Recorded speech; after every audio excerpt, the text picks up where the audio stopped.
भाई और बहनों, आप लोगों को मालूम है ये जो टीएमसी का सरकार है, ये सरकार क्या है?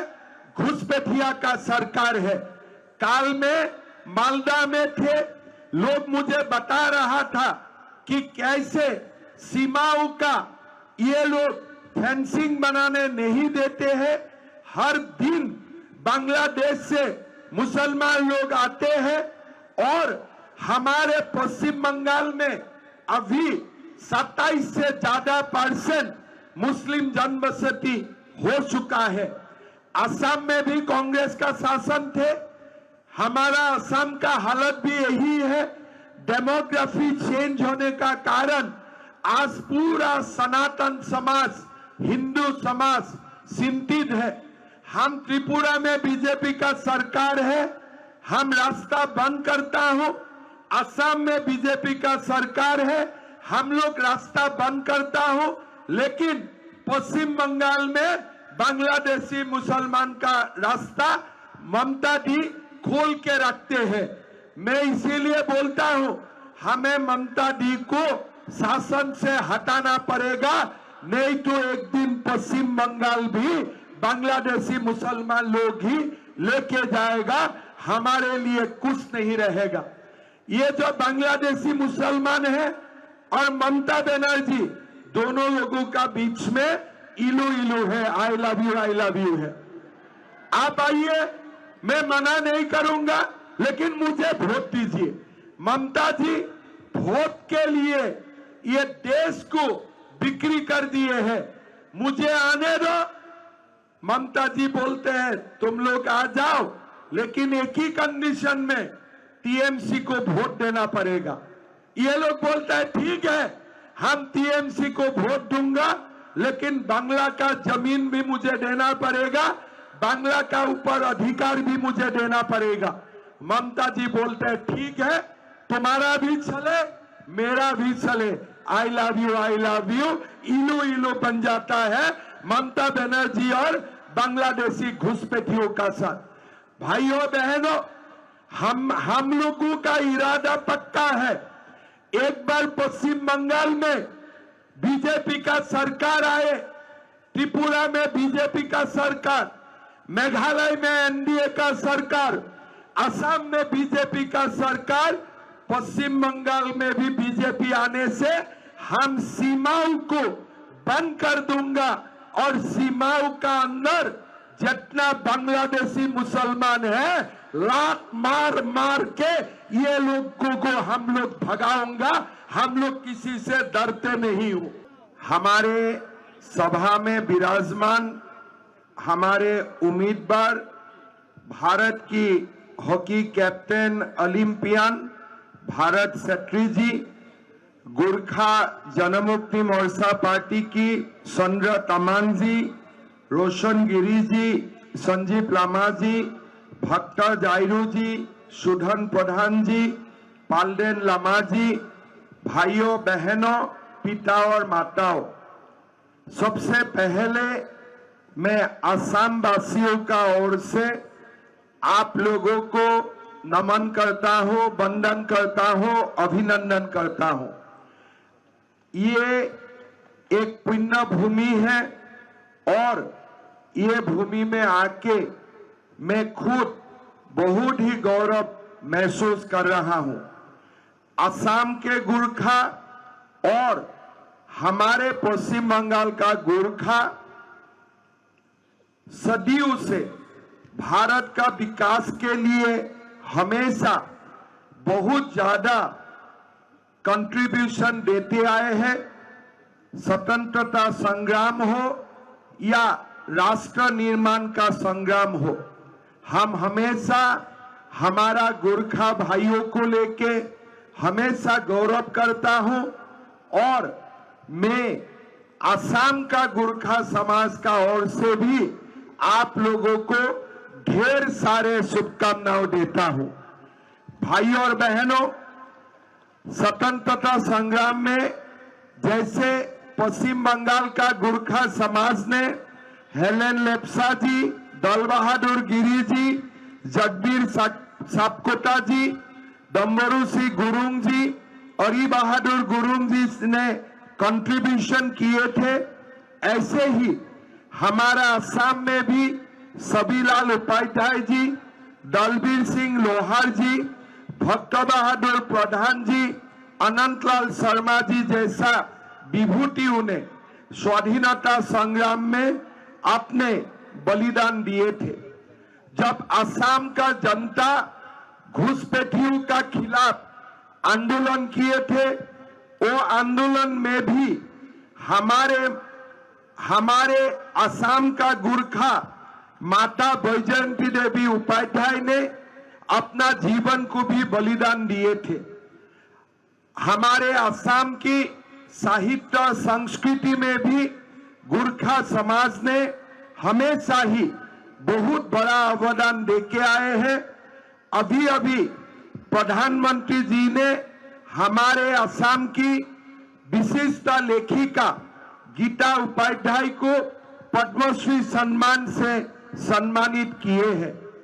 ये जो हमारे इतिहास है, ये हमारा इतिहास एक बहुत ही बड़ा इतिहास है और भारतीय जनता पार्टी हमेशा भारत की निर्माण में, भारत की सार्वभौमता का रक्षा में गुरखा समाज की जो बहुत बड़ा कंट्रीब्यूशन है, इनको हमेशा स्वीकार करते हैं और गुरखा समाज का साथ हमेशा खड़ा रहते हैं। भाइयों और बहनों, मैं पश्चिम बंगाल तक आने का पहले मैं एक दो बातें असम का गुरखाओं का जो जीवन है, हमारे जो जीवन है, उनका बारे में मैं आप लोगों को बोलना चाहूंगा। 2021 सन में मैं असम का मुख्यमंत्री का दायित्व मेरा ऊपर आया। जब मैं मुख्यमंत्री बना तब पहले मेरा नजर गया गुरखा समाज की ओर में।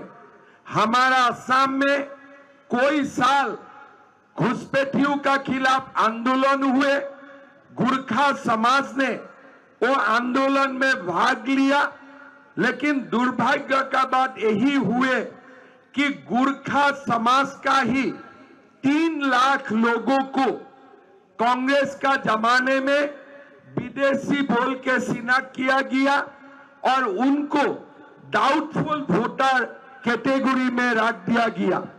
कम से कम 20 साल ये लोग वोट भी नहीं दे पाया और कोर्ट का शक्कर काट के ये लोग परेशान हो गए थे।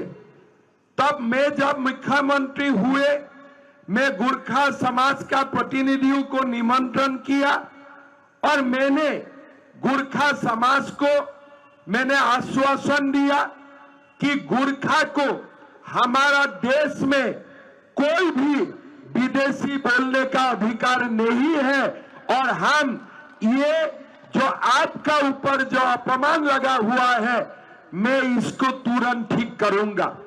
भाई और बहनों, शासन में आने का 3 महीना का अंदर हमारा सरकार ने सिद्धांत लिया कि गुरखा को कभी भी विदेशी बोलने का अधिकार किसी का नहीं होगा और गुरखा को हमेशा भारतीय माना जाएगा।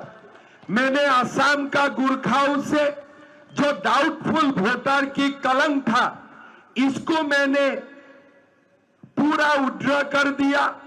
कोर्ट में 1.5 लाख से ज्यादा केस था, सारा केस मैंने विड्रॉ किया और गुरखा समाज का ऊपर जो भी डी वोटर का नाम था सब ठीक कर दिया।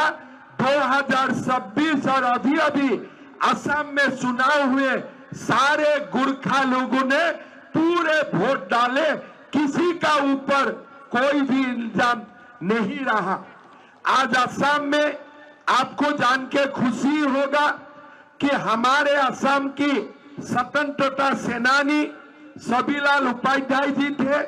मैं गुरखा लोगों को आश्वासन दिया था कि मैं असम का राजधानी में असेंबली का साथ में ही सबीलाल उपाध्याय का एक मूर्ति बनाऊंगा और 6 महीना पहले सबीलाल उपाध्याय जी का मूर्ति मैंने असम का राजधानी दिसपुर में ही उद्घाटन किया और गोरखा समाज को मैंने सम्मानित करने का काम किया।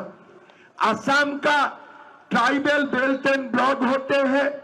ट्राइबल बेल्ट एंड ब्लॉक में बाकी लोगों का जमीन खरीदने का अधिकार नहीं होते थे।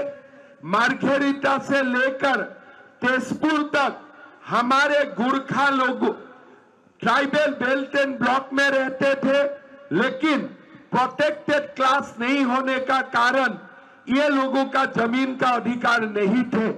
मैंने एक एक करके सारे गोरखाओं को प्रोटेक्टेड क्लास का स्वीकृति दे दिया और सबको जमीन का पट्टा देने का भी हम लोगों ने काम किया।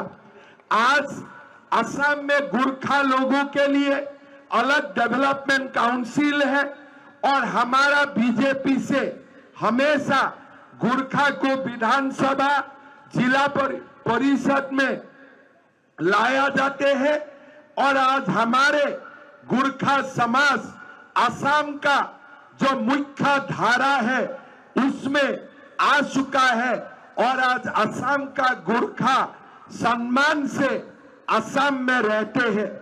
भाई और बहनों, ये मैंने नहीं किया। अगर मैं बोलता हूं कि गोरखा का सम्मानित करने का काम हिमंत बिश्व शर्मा ने किया, यह गलत होगा। किस लिए?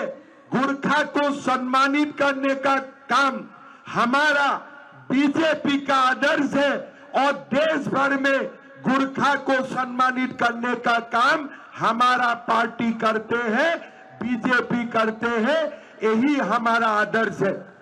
प्रधानमंत्री नरेंद्र मोदी जी ने कई बार बोले थे कि गोरखा का सपना मेरा सपना है। आज आप लोग समझ सकता है, हमारे जो भरत भाई को हम यहां से चुनाव में खड़ा किया हूं, उसका कारण क्या है? आज हमारे भरत भाई इंडिया हॉकी टीम का कैप्टन थे। गोरखाओं का एक उज्जवल हीरो है और जब भरत जी को आप लोग जिता के भेजेगा, भरत जी खाली कालिंपोंग की नहीं, पूरा देश का गोरखा समाज को प्रतिनिधित्व करने का काम करेगा। भाई और बहनों, ये जो पश्चिम बंगाल का टीएमसी सरकार है और उनका जो चमचा यहाँ बैठा हुआ है, ये लोग कभी गोरखा समाज के लिए काम नहीं कर पाएगा। अभी अभी मैं खबर लिए थे कि जीटीए का बारे में आप लोगों को मालूम होगा, जब दार्जिलिंग में कालिंपोंग में गोरखा का संग्राम हुए थे, उसी समय असम में भी बोरो लोगों का संग्राम हुए थे। गोरखा लोगों ने अपना अधिकार मांगे थे सुभाष घिसिंग जी का नेतृत्व में। उसी समय उपेंद्र ब्रह्मा जी का नेतृत्व में असम का बोरो लोगों ने भी अपने राजनैतिक और सांस्कृतिक अधिकार मांगे थे। एक समय में ही असम में बोडोलैंड टेरिटोरियल काउंसिल हुए और उसी समय में यहाँ में गोरखा एडमिनिस्ट्रेशन चालू हुए। लेकिन आप लोगों को जान के आप लोगों को थोड़ा थोड़ा आश्चर्य भी होगा, हम असम में जो बीटीसी किया, वो बीटीसी को साल में हम लोग 3000 करोड़ से ज्यादा रुपया देता हो और पूरा जो असम सरकार का क्षमता है, पूरा क्षमता हम लोग बीटीसी को ट्रांसफर कर दिया हो और हमने उनको अपना शासन करने का अधिकार दिया हो। लेकिन इसी समय साथ साथ में यहाँ में जीटीए हुए, लेकिन जीटीए को 150-200 करोड़ का ऊपर आज तक भी फंड नहीं दिया गया और जो भी फंड देते हैं कलकत्ता में बैठे वाले टीएमसी का लोग और यहाँ उनके जो चमचा है, ये लोग उसी का ऊपर भी कमीशन खाते हैं, उसी का ऊपर भी कमीशन खाते हैं और हमारे गुरखा समाज को उन्नति करने का वो लोग अधिकार नहीं देते हैं। भाइयों और बहनों, हमारा देश का ऊपर गुरखा समाज का बहुत बड़ा कंट्रीब्यूशन है। हमारा देश में कोई सारे लोगों होगा, समाज होगा, लेकिन देश के लिए कंट्रीब्यूशन देने में मैं मानता हूं गुरखा समाज हमेशा आगे रहा। हम बीजेपी का ओर से आप लोगों को आश्वासन देता हूं, इस बार पश्चिम बंगाल में बीजेपी सरकार आना पक्का है। मैं कल एक मीटिंग में बोला हूं, असम में बीजेपी को 100 सीट मिलेगा, मतलब सेंचुरी मारेगा, और पश्चिम बंगाल में हम लोगों को 200 सीट मिलेगा, मतलब हम लोग डबल सेंचुरी मारना पक्का है। असम में सेंचुरी और पश्चिम बंगाल में डबल सेंचुरी। आज टीएमसी का सामने कोई इशू नहीं है।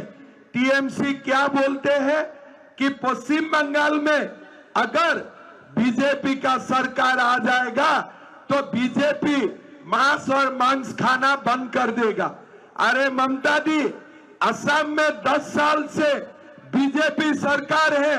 असम का गुरखा हर दिन मांस खाते हैं, हर दिन मांस खाते हैं, उसमें कोई मना नहीं है। मैं तो ममता दी को बोलता हूं कि आप आइए, टीएमसी का लोग एक ही जगह में मांस खाना शुरू करे और असम का बीजेपी का लोगों भी मांस खाने शुरू करे। हम कंपटीशन में टीएमसी को हरा दूंगा, इतना तो मैं बोल ही सकता हूं।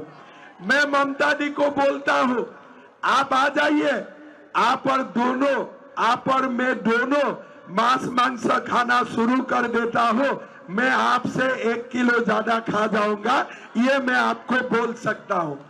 आप देखिए, कामाख्या मां में बलि होते हैं, बीजेपी सरकार 10 साल से है, किसी ने क्या मना किया है? आज ये ममता दी जूट का एक फैक्ट्री लेके बैठा हुआ है, जूट का फैक्ट्री लेके बैठा हुआ है। ये दार्जिलिंग में चाय बागान है, असम में भी चाय बागान है। दार्जिलिंग का चाय बागान का मजदूर बिना रेशन 250 रुपया मिलते हैं। असम में रेशन का साथ चाय बागान का मजदूर 280 रुपया मिलते हैं, 280 रुपया मिलते हैं। अभी अभी असम में चुनाव हुए, मैं सब चाय बागान का लोगों को ये आश्वासन दिया हूं, इस बार हमारा सरकार आने दीजिए। चाय बागान का मजदूरी इस बार में 450 रुपया करने वाला हूं, 450 रुपीस करने वाला हूं। 280 मैंने कर दिया हूं, रेशन भी देता हूं, और साथ में मैंने वादा किया हूं कि इस बार हमारा सरकार आने से 450 रुपीस आप लोगों को मिलेगा। लेकिन पश्चिम बंगाल में 9 रुपया देते हैं रेशन के लिए, और साथ में सब मिला के 250 रुपया वो लोगों को, हमारे मजदूर भाई लोगों को दिया जाते हैं। आप लोगों को सुना होगा, अभी हम लोग असम में एक बड़ा कानून लाया। हमारा चाय बागान में जितना मजदूर काम करते हैं, हमारा आदिवासी, राजवंशी, गुरखा जो भी है, हमने ये सिद्धांत लिया कि चाय बागान का जमीन में हमारे मजदूर को माटी का पट्टा मिलेगा, माटी का पट्टा मिलेगा। आज हमने असम का 3 लाख चाय मजदूरों को माटी का पट्टा देने का काम किया। लेकिन ममता जी क्या कर रहा है? ममता जी पश्चिम बंगाल का चाय बागान का मजदूर को माटी का पट्टा नहीं देते हैं, लेकिन होटल बनाने, फैक्ट्री बनाने के लिए बागान का माटी इंडस्ट्रियलिस्ट लोगों को देने का काम कर रहा है। भाइयों और बहनों, हमेशा याद रखना, चाय बागान का जमीन का ऊपर पहला अधिकार हमारे चाय बागान का मजदूर भाइयों का है, उसका बाद कोई उद्योगपति आएगा। लेकिन पहले हमें जमीन मिलना पड़ेगा, उसका बाद कोई उद्योगपति आएगा। मैंने असम में 3 लाख चाय श्रमिकों को जमीन का पट्टा दिया और मैं सब लोगों को यह भी आश्वासन दिया हो कि जमीन का साथ साथ आप लोगों को प्रधानमंत्री आवास योजना का एक मकान भी सरकार का ओर से आप लोग मिलेगा। लेकिन हमारा दार्जिलिंग में, हमारा कालिंपोंग में चाय बागान का जमीन उद्योगपतियों को दे रहा है, हमारे लोगों को नहीं दे रहा है। भाइयों और बहनों, ये जमीन हमारा है। हम लोग चाय बागान में चाय बनाऊंगा और हमारे श्रमिक को जमीन में पट्टा बिल मिलने का हमारा अधिकार भी हमें चाहिए। भाइयों और बहनों, आप लोगों को मालूम है ये जो टीएमसी का सरकार है, ये सरकार क्या है? घुसपैठिया का सरकार है। काल में मालदा में थे लोग, मुझे बता रहा था कि कैसे सीमाओं का ये लोग फेंसिंग बनाने नहीं देते हैं। हर दिन बांग्लादेश से मुसलमान लोग आते हैं और हमारे पश्चिम बंगाल में अभी 27 से ज्यादा % मुस्लिम जनबसती हो चुका है। असम में भी कांग्रेस का शासन थे, हमारा असम का हालत भी यही है। डेमोग्राफी चेंज होने का कारण आज पूरा सनातन समाज, हिंदू समाज चिंतित है। हम त्रिपुरा में बीजेपी का सरकार है, हम रास्ता बंद करता हूं। असम में बीजेपी का सरकार है, हम लोग रास्ता बंद करता हूं। लेकिन पश्चिम बंगाल में बांग्लादेशी मुसलमान का रास्ता ममता दी खोल के रखते हैं। मैं इसीलिए बोलता हूं, हमें ममता दी को शासन से हटाना पड़ेगा, नहीं तो एक दिन पश्चिम बंगाल भी बांग्लादेशी मुसलमान लोग ही लेके जाएगा, हमारे लिए कुछ नहीं रहेगा। ये जो बांग्लादेशी मुसलमान है और ममता बनर्जी, दोनों लोगों का बीच में इलू इलू है, आई लव यू है। आप आइए, मैं मना नहीं करूंगा, लेकिन मुझे वोट दीजिए। ममता जी वोट के लिए ये देश को बिक्री कर दिए हैं, मुझे आने दो। ममता जी बोलते हैं तुम लोग आ जाओ, लेकिन एक ही कंडीशन में, टीएमसी को वोट देना पड़ेगा। ये लोग बोलता है ठीक है हम टीएमसी को वोट दूंगा, लेकिन बांग्ला का जमीन भी मुझे देना पड़ेगा, बांग्ला का ऊपर अधिकार भी मुझे देना पड़ेगा। ममता जी बोलते हैं ठीक है, तुम्हारा भी चले मेरा भी चले, आई लव यू, इलू इलू बन जाता है ममता बनर्जी और बांग्लादेशी घुसपैठियों का साथ। भाइयों बहनों, हम लोगों का इरादा पक्का है। एक बार पश्चिम बंगाल में बीजेपी का सरकार आए, त्रिपुरा में बीजेपी का सरकार, मेघालय में एनडीए का सरकार, असम में बीजेपी का सरकार, पश्चिम बंगाल में भी बीजेपी आने से हम सीमाओं को बंद कर दूंगा और सीमाओं का अंदर जितना बांग्लादेशी मुसलमान है लात मार मार के ये लोगों को हम लोग भगाऊंगा। हम लोग किसी से डरते नहीं हो। भाइयों और बहनों, ये जो नाम है ना पश्चिम बंगाल में, ये से हम नहीं डरता हूं। हम तो बोलता हूं, कोई हुमायूं को भी लाते हैं, बोलते हम पश्चिम बंगाल में बाबरी मस्जिद बनाऊंगा। अरे तुम्हारा बाप का जमीन है क्या यहाँ में बाबरी मस्जिद बनाने के लिए? हम डरते नहीं हो, टीएमसी लोग डरेगा। एक बार हमारा सरकार आने दीजिए, हमें उनका वोट भी नहीं चाहिए और बांग्लादेशी मुसलमान को हम लोग लात मार मार के पश्चिम बंगाल और भारत से भगाऊंगा। ममता दी आप सुन लो, हम डरते नहीं हो, डरने वाला में हम लोग नहीं हूं। मैं तो असम में खुल्लम खुल्ला बोलता हूं, आपको आश्चर्य होगा, असम में 35% मुसलमान हैं, 30% बांग्लादेश से आए हुए मुसलमान हैं। मैं उनका बीच में जाके बोलता, मुझे तुम्हारा वोट का कोई जरूरत नहीं है, मैं बिना तुम्हारा वोट से जीतूंगा। और ऐसे ही 2014 से बीजेपी जीत रहा है, इसलिए हमारे असम की मुसलमान और सनातन हम लोग एक है। बांग्लादेशी मुसलमान का कमर हम लोग तोड़ दिया हो।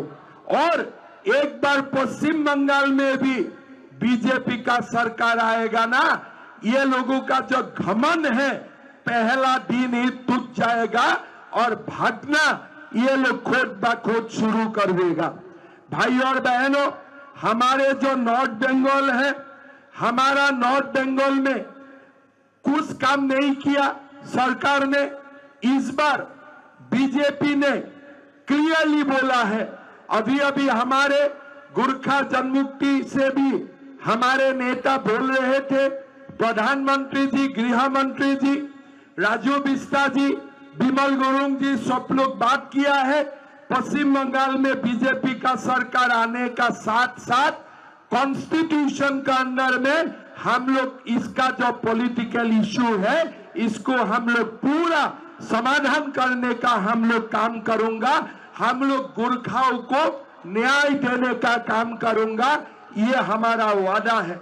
भाई और बहनों, 7 श्रमिकों को हम लोग जमीन देने का काम करूंगा। फॉरेस्ट हो, सिनकोना बागान हो या चाय बागान हो, हमारे श्रमिकों को जमीन का पट्टा मिलना जरूरत है। बीजेपी जमीन देने का काम करेगा। नॉर्थ बंगाल में हम लोग एम्स का स्थापन करेगा। आईआईटी और आईआईएम का भी हम लोग नॉर्थ बंगाल में स्थापन करने का काम करूंगा। हम लोग डेडिकेटेड कैंसर हॉस्पिटल बनाने का काम करूंगा। और हमारा पूरा दार्जिलिंग, उत्तर बंगाल को हम लोग पर्यटन का दृष्टिकोण से हम लोग बड़ा बनाने का काम करूंगा। माइयों और बहनों, अभी हमारा टीएमसी सरकार लक्ष्मी भंडार देते हैं और माताओं और बहनों को 1500 रुपया देते हैं। मैं कभी कभी सोचता हूं, लक्ष्मी माँ कब से इतना कंजूस हो गया। लक्ष्मी माँ इतना कंजूस तो नहीं होना चाहिए। तब लक्ष्मी माँ ने बोले कि जब तक ममता रहेगा, इसका संबंध बांग्लादेशी मुसलमान से है, तब तक मैं कंजूस रहूंगा। लेकिन जब से बीजेपी सरकार आऊंगा, मैं कंजूसी छोड़ दूंगा और माताओं को अन्नपूर्णा भंडार के लिए 3000 रुपया देने का काम करूंगा। भाई और बहनों, असम में हम लोग इतना दे देता हूं। असम छोटे प्रदेश है, पश्चिम बंगाल 4 गुण ज्यादा है। अगर हम लोग असम में 1500 रुपया देता हो, पश्चिम बंगाल को कम से कम तो 3000 देना ही चाहिए। लेकिन ममता दी ने पूरा ट्रेजरी बांग्लादेशियों के लिए रख दिया है, हमारा माताओं के लिए कुछ नहीं रखा है।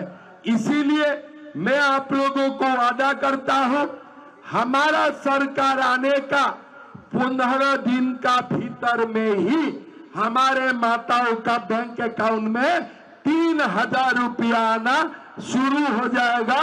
ये हमारा वादा है। भाई और बहनों, हमें यूसीसी लाना है और साथ साथ में हमारे जो बेरोजगार है, बेरोजगार युवा है, उनके लिए भी हमने काम का दरवाजा खोलना है।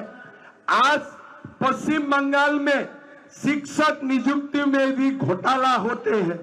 अगर शिक्षक घोटाला से ही आते हैं तो छात्र भी घोटाला ही सीखेगा। कोई छात्र मैथमेटिक्स नहीं सीखेगा, कोई साइंस नहीं सीखेगा। घोटाला से शिक्षक नियुक्ति होने से छात्र भी घोटाला ही जीतेगा। इसीलिए हमने असम में 2 लाख नौजवानों को नौकरी दिया। 5 साल में एक भी कोर्ट केस नहीं हुआ। और आप लोग गूगल करके देख सकता है, हमने पुलिस से लेकर शिक्षक को इतना अच्छा से नियुक्ति दिया हूं कि कोई भी एक कंप्लेन नहीं है। आज पश्चिम बंगाल में 5 लाख सरकार में पोस्ट खाली है। सरकार होने का साथ साथ हम लोग तुरंत ये 5 लाख पोस्ट में नियुक्ति देने का काम करूंगा। बिना खर्ची, बिना पर्ची, कोई पैसा नहीं चाहिए। हम लोग गरीब लोगों को नौकरी देने का काम करूंगा। और जब तक नौकरी नहीं होगा, हम युवाओं को बेरोजगारी 3000 रुपया महीना भत्ता देने का भी हम लोग काम करूंगा। भाई और बहनों, आप लोगों को मैं इतना ही बोलना चाहता हूं। आज पश्चिम बंगाल, उड़ीसा और असम से भी पीछे जाने का कगार में है। उड़ीसा से इकोनॉमिक एंगल से पश्चिम बंगाल पीछे चला गया है। और अभी असम और पश्चिम बंगाल का बीच में भी थोड़ी से ही गैप है। अगर 5 साल टीएमसी का सरकार आएगा, असम पश्चिम बंगाल से भी बड़ा हो जाएगा। लेकिन असम बहुत छोटे प्रदेश है। पश्चिम बंगाल का अंदर इतना शक्ति है कि एक अच्छा सरकार आने से पश्चिम बंगाल, गुजरात और महाराष्ट्र से भी बड़ा प्रदेश बन सकता है, बड़ा प्रदेश बन सकता है। पूरा भारत को रास्ता दिखाने का शक्ति पश्चिम बंगाल में है। लेकिन ममता बनर्जी ने पश्चिम बंगाल को पूरी ध्वंस करके रख चुका है। अभी तो मैं देखता हूं, ममता जी जैसे मंच में उधर जाते हैं, इधर जाते हैं, उधर जाते हैं, इधर जाते हैं। मेरा तो डाउट है उनका स्वास्थ्य भी शायद कुछ गड़बड़ी है। इसलिए मीटिंग में वो भगवान का नाम कम लेते हैं, मोदी और अमित शाह को गाली ज्यादा देते हैं। भाई और बहनों, आप भगवान का नाम लो, क्यों मोदी और अमित शाह का नाम लेते रहते हो? मतलब आपका अंदर में डर घुस चुका है।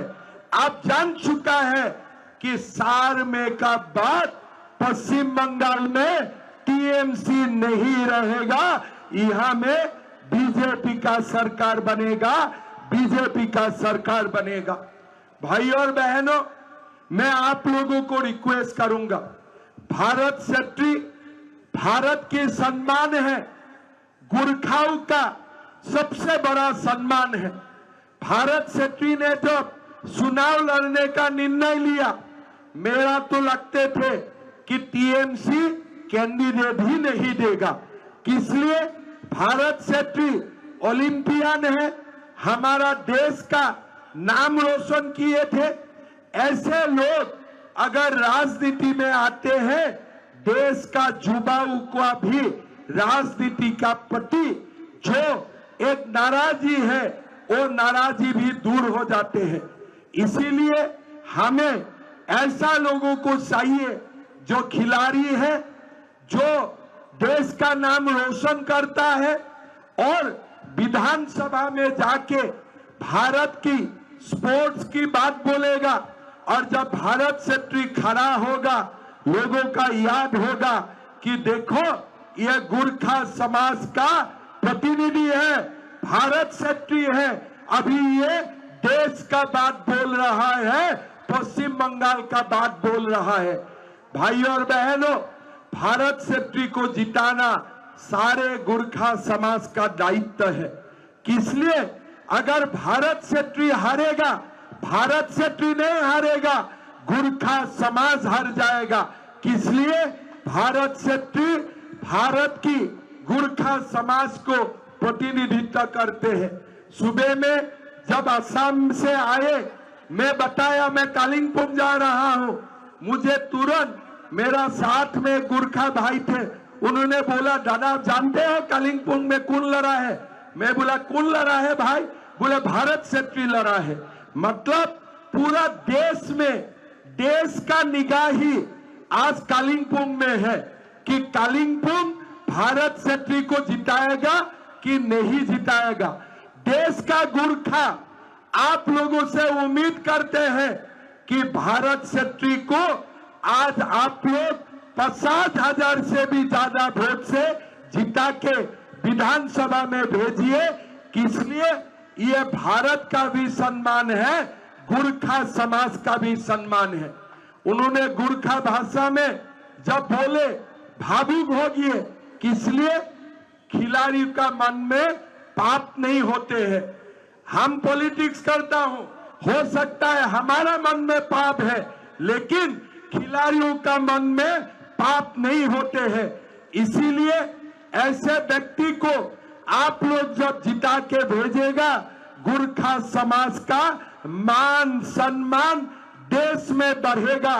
देश में एक गुरखा के लिए एक बहुत बड़ा वॉइस आप लोग देने का काम करेगा।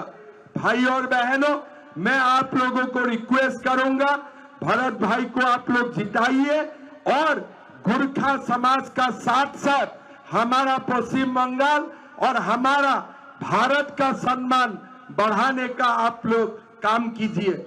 जिताना है कि नहीं जिताना है? भरत भाई को जिताना है कि नहीं जिताना है?